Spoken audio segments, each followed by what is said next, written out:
restoranin Dodone. A ndjekim pak diçka profesor nga kjo pjesa dramatike? Keshim! Ata nuk unalëshin! Quishin! Nuk unalëshin! Quishin! Nuk unalëshin! Quishin! Nuk unalëshin! Quishin! Nuk unalëshin! Knalëshin për para! Zakonet! Shumë pa të shkënash, pa të këtyr, pa të kesh, pa të këtyr deri kur ka ardhi fryp.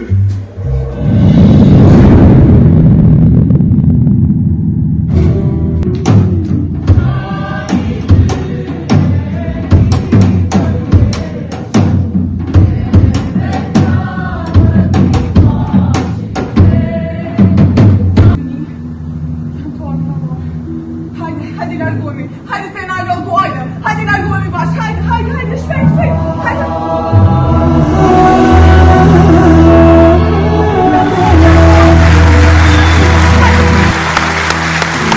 Profesor nderuar, po.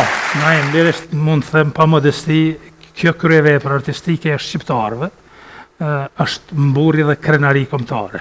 Dhe si e tillë, lirisht mund të them edhe mund të cilësohet si një institucion në veti, kulturor, edukativ, shkencor, historik, kombëtar, sepse thash e prek në palcë ndjenjin e çdo shqiptari për vuajtjet, për sakrificat sublime mbi të cilat kemi kaluar gati 2 shekuj e më tepër nga barbaria dhe mizoria serbe, dhe prandaj qëllimi i ekipës ka qenë që kjo shfaqje gjithsesi të merr rrugë të mbar edhe në qendrat evropiane dhe botërore dhe të mos mbetet në heshtje dhe vetëm me nëntorin e vitit kaluar në Prishtinë, Tiranë dhe në Shkup.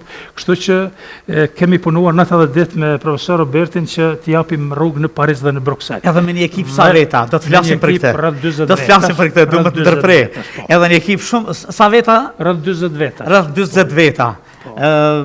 Goxha punë e madhe gjithsesi, po dhe goxha e vështirë. Edhe për tu qeverisë e vështirë. Profesor, a shkoj me pak marketing, qetësohemi edhe pak se atmosfera sigurisht na ka po për veti, edhe rikthehemi. Marketing.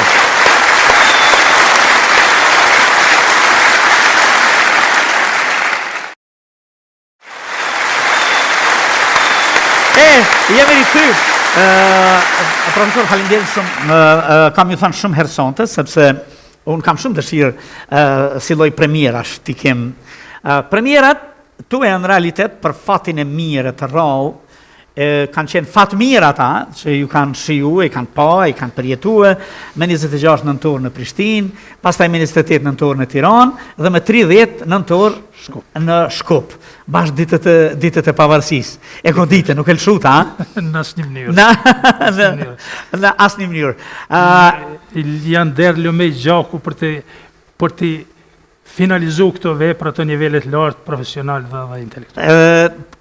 Edhe për këtë lirin tonë, akoma të pambaruar, mjaftu shumë, por atë është e vërteta, megjithatë emocione, momentet bukura, takimi, bashkë ajo dëshira jonë, adhëu i përbashkët i të gjithëve, she mëson më shumë, shohin edhe të tjerët, kjo përvojë e bukur, a? Na im sikur e kisha atë ndjenjen që po na mungon si popull, edhe si shtet, i ri, më i riu në Evropë dhe në botë, po na mungon edhe më tutje ajo shprehja e mirënjohjes dhe falënderimit ndaj miqve tanë ndërkombëtar, në përgjithësi të Shteteve të Bashkuara të Amerikës në veçanti, sepse kalonin 25 vite në fakt që na mungonte në këtë formë artistike të themi me të madhe faleminderit Amerikë, faleminderit NATO, faleminderit Shqipëri. Ishte dëshirë madhe jona, pasi e shijuam atë sukses të madh në qendrat kryesore shqiptare, Prishtinë, Tiranë dhe në Shkup. Ideja ime ka qenë që më 24 mars 2025, saktësisht në ditën më të madhe të pritur, të them kushtimisht me shekuj nga shqiptarët, ndihmën e ndërkombëtarëve, miqve tanë, në përgjithësi Amerikës në veçanti, thash ja vlen Robert, ja vlen ti falenderohemi me këtë kryevepër artistike natës Amerikës dhe UÇK-s midis Parisit edhe Brukseli. Dhe arritën. E keni arritur. Akoma më shumë shkatojnë momente përvojat veçanta. Robert, po shkojnë në Tiranë. Tash në Tiranën tonë se unë thash ke qenë me faqe ke studiu. Po, ashtu ndihem fakt. Kështu anë ke gjetë një nusa atje se shkon mirë. Ja, gjetë. këtu e kam nusa. A këtu e ki nusa? A këtu e gjeta? Po. Pa, tamam se ka ardhë si profesor, si regjisor i krijuar, pastaj vrapo vajzat ma. Po i shkoj e Tiranës tënde, ku kishe studiu tash me një shfaqje tepër të veçantë. Po. E cila është shumë e rrallë, jo vetëm në rajon, po dhe në përgjithësi në jetën artistike, në skenat e teatrit, është? Po, në fakt ka dalë një lloj shfaqje unike kështu në tanshinë. Shumë unike. Shumë unike në gjithçka në fakt. Edhe tash lufta nuk na përket vetëm neve për fat keq. Pra lufta është një fenomen i përsëritshëm në histori edhe sot po e shohim gjithë botën. Kështu që na kemi tentuar me realizu një shfaqje që e përdor, si me thamë, përjetimet tona, por që flet me botën. Pra faktikisht në këtë shfaqje munden me u gjetë kushdo që e shef, qoftë shqiptar, qoftë edhe i huj, qoftë franceza, gjermana nuk ka pikë rëndësie, pra shfaqja komunikon në gjuhën e trupit kryesisht, e cila është universale. E marrin vesh gjithë. Po, kjo ka qenë një prej synimeve, sigurisht përforcohet me fjalën e bukur, me shkrimin mjaft dinjitoz i cili është bërë nga Shpëtim Selmani. E gjithashtu me muzikën, me krijimtarinë, gjithçka është live, pra është një shfaqje e cila buqet live, komplet është e gjallë, nuk ka asnjë gjë jashtë. Pra, megjithëse është shumë moderne, flet me gjithçka gjallë. E në diçka e tillë, një arritje e tillë, që është fal krejt ekipës që kemi punu, kemi qenë shumë. Shumë, kur them, është mbi 50 persona kanë qenë të angazhuar në gjithçka rreth rrotull shfaqjes. Me një maraton, një muaj e gjys për ekipën e për ne gati 4 muaj, për me arrit rezultatin e caktuar, dhe sigurisht me respektu datat cilat i kishim me shumë I kishit profesori atje. Po sigurisht, edhe faktikisht me shumë drejt, sepse aty ishte qëllimi. I dedikohej edhe asaj. Me dërgu një shfaqje tillë në Tiranë, për mua ishte shumë privilegj, nder, kënaqësi, edhe sigurisht mora një feedback nga gjithë kolegët, ish kolegët, artistë shumë të njerëz, qytetarë të rëndom që kishin ardhur me shfaqjen, edhe që për mua ishte një plus edhe më i madh, sepse sigurisht aty kur rritesh profesionalisht e ke gjithmonë atë dëshirën me prezantu punën tënde edhe aktivitetin tënd artistik. E për mua ishte jashtëzakonisht e kënaqshme, jo vetëm ai prezantim, edhe Prishtina, edhe Shkupi, edhe gjithandaj ku kemi qenë, faktikisht në pikpamjen e prezantimit jam shumë i lumtur për secilën edhe për gjithçka që ka ndodhur.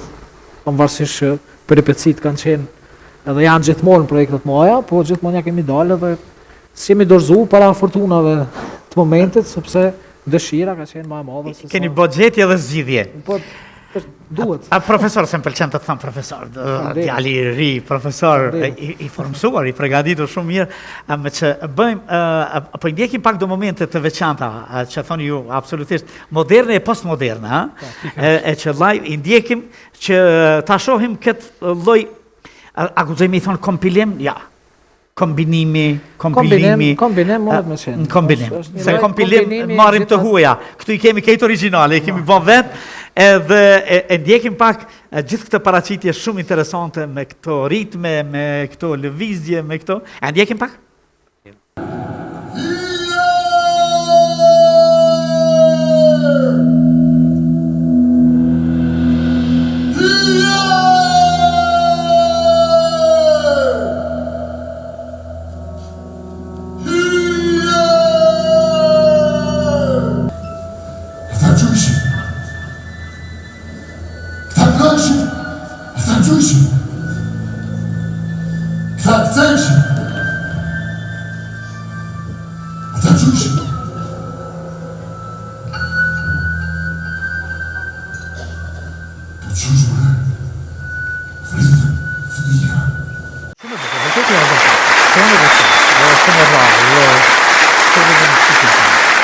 Hasan Prishtinës. Hasan Prishtinës.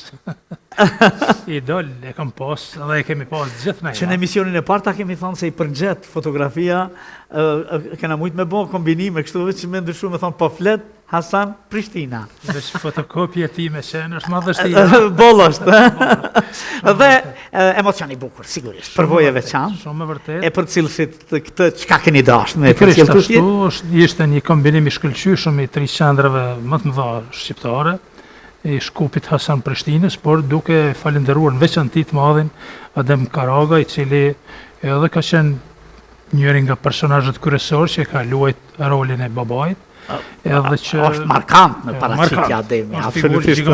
Unë ka një herë sigurisht koreograf dhe regjisorit i ka pëlqyer një herë kjo gjë. Shumë e vërtet, edhe prandaj ishte edhe atje një pritje tipike vllazërore, e ngratë. Edhe ishte salla plot edhe në Shkup. E bukur është që po e qanit atje, ja, po e dërgonit. Pikërisht. Në misionin tuaj vazhdon të rrugtimi. Ishte një ëndër që u realizua pas disa dekadash, shumë suksesshëm po them në Prishtinë, Tiranë dhe në Shkup, dhe që na dha rrugë, na i hapi dyre dritare për të rrugtuar edhe në Paris dhe Bruxelles. A mendjen e kishe në Paris edhe në Bruxelles? Gjithmonë në mënyrë atje mendja më shkonte te 24 marsi, se datë ma historike për shqiptarët, po mendoj në fund shekullin 20 është veç dalja në skenë e të madhes, e të lavdishmes, e të papërsëritshmes e ushtrisë ligjore të Kosovës më 28 nëntor 1997, dhe prandaj jo rrallëherë them kudo që shkoj, mos e harroni shqiptarët të dashur 24 marsin, se aty është fillimi i mbarimit të gjenocidit serbi-shqiptar.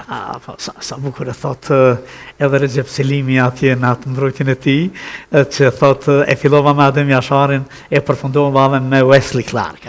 Shumë bukur. Mira, e fletrar, patjetër e ka bërë gjithë. Bukur dhe të dinjitetshëm general Nasim Haradine, një heroj gjallë, një Avni Rustem unikata. Dhe prandaj meritojnë të burra edhe një do për tjetë. Edhe të gjithë ata që në halë që në vëndja jonë të gjithë. Absolutisht. Unë s'ka emision që nuk i përmenim paga shumë. E di që kur gjos mujna mi u bon, po veç leta din që gjithmonë jemi me ta në kauzën e tyre, se është kauza jonë, kauza e këtij kombit për 3000 vjetë. Dhe po dhe shkur janë Paris në Bruxelles, goxha do vështërsi. Shumë e vërtet, por duke u falenderuar në veçanti një shqiptar francezi, një bashkëdhëtari tonë i cili është lind në Bruxelles dhe është rrit në Paris, Aziz Vardar, një producent, një menaxher, një biznesmen brillant, i shkëlqyshëm, udhëheq i disa teatrave atje në Paris, dhe kontakti i tij përmes profesor Trimordhomit, përmes djalit të dajës tim, aktorit tashmë të mirënjohur shqiptar Imer Kotlovcit, dhe përmes profesor Robertit, dhe më thjesht një bashkëpunim brillant përmes këtyre njerëzve të cilët kishin dëshirë thjesht të dilnin krah kësaj ekipe të shkëlqyeshme, e realizuam sukses shumë edhe në Paris edhe në Bruxelles. Në Bruxelles, sidomos ja vlen të përmenden sidomos një bashkëdhëtar i ynë i shkëlqyeshëm i cili na ka ndihmuar edhe moralisht, edhe materialisht, edhe me shumë shokë miq të tij gjithandaj Evropës, Nejmedin Demiri dhe Muzafer Demiri. Mbajnë do të hiqen profesor Karazizin, për Ilnerin, për të gjithë ata